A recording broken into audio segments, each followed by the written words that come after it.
con luôn nào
còn thoải mái vậy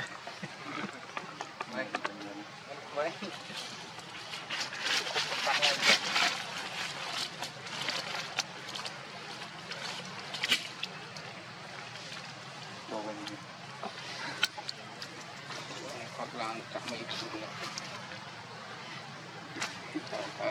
là này đấy còn sáng sáng còn dạng mình còn ngay ta không có chữ nữa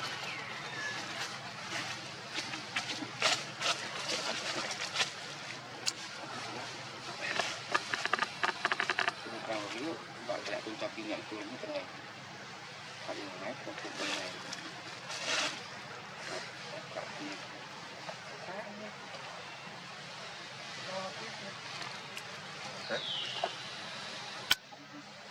mới vòng ngay dẫn gì này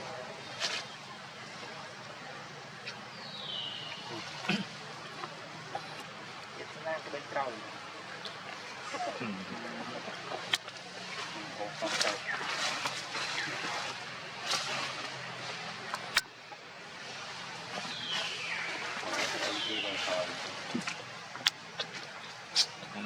thế mà bầu ở chất cung trong mơ từ chít điên mơ con được con mua gì là ha tập tuồng dẫn á bố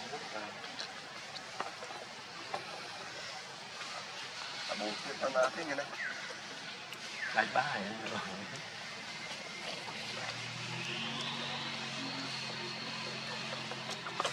ngồi trên vai trước anh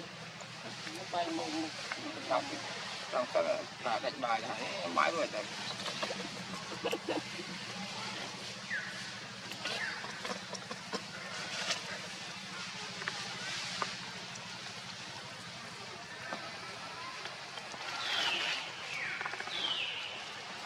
nói như biết không sao mấy cái dông côn tàu chích rộp rồi tài từng đặt lừa đâm chờ và hợp bản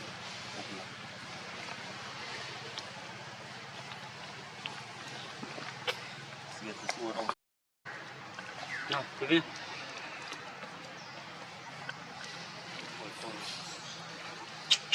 có mình rồi mình đang lo toán